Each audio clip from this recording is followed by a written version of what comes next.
Uhali gani mwanafamilia wa channel tupendwa hii hapa ya Kileo Media.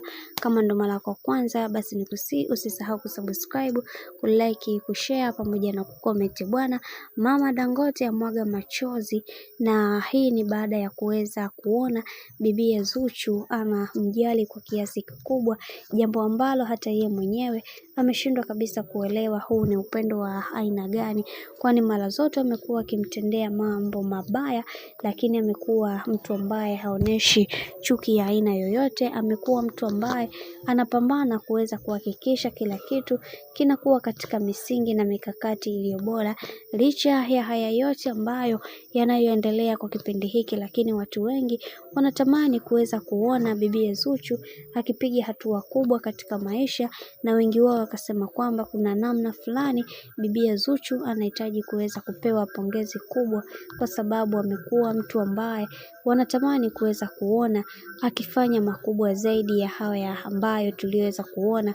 Na wengi wao wakasema kwamba kwa hiki ambacho kinachoendelea, yatupaswa kuweza kuhakikisha kila kitu kinakuwa katika misingi na mikakati iliyo bora, kwa sababu watu wengi hawatamani kuweza kuhakikisha, wanatamani kuweza kuhakikisha kila kitu kinakuwa katika mikakati, katika misingi ambayo iliyo imara. Na pia wengi wao wanaamini katika haya yote Mungu atasimama nasi na kuweza kuhakikisha kila kitu kinakuwa katika mikakati mizuri, kwa sababu wengi wao wanaamini katika haya yote Mungu ndiye ambaye atakayeweza kupanga haya yote ambayo yanayoendelea kwa kipindi hiki bwana. Mambo ndo kama hivyo, lakini tumeweza kuona baadhi ya watu wengi walidondosha comment na kusema kwamba Mama Dangote anampenda sana bibi Zuchu, ila maneno ya watu yanawafanya bibi Zuchu aweze kuchoshwa kabisa na hiki ambacho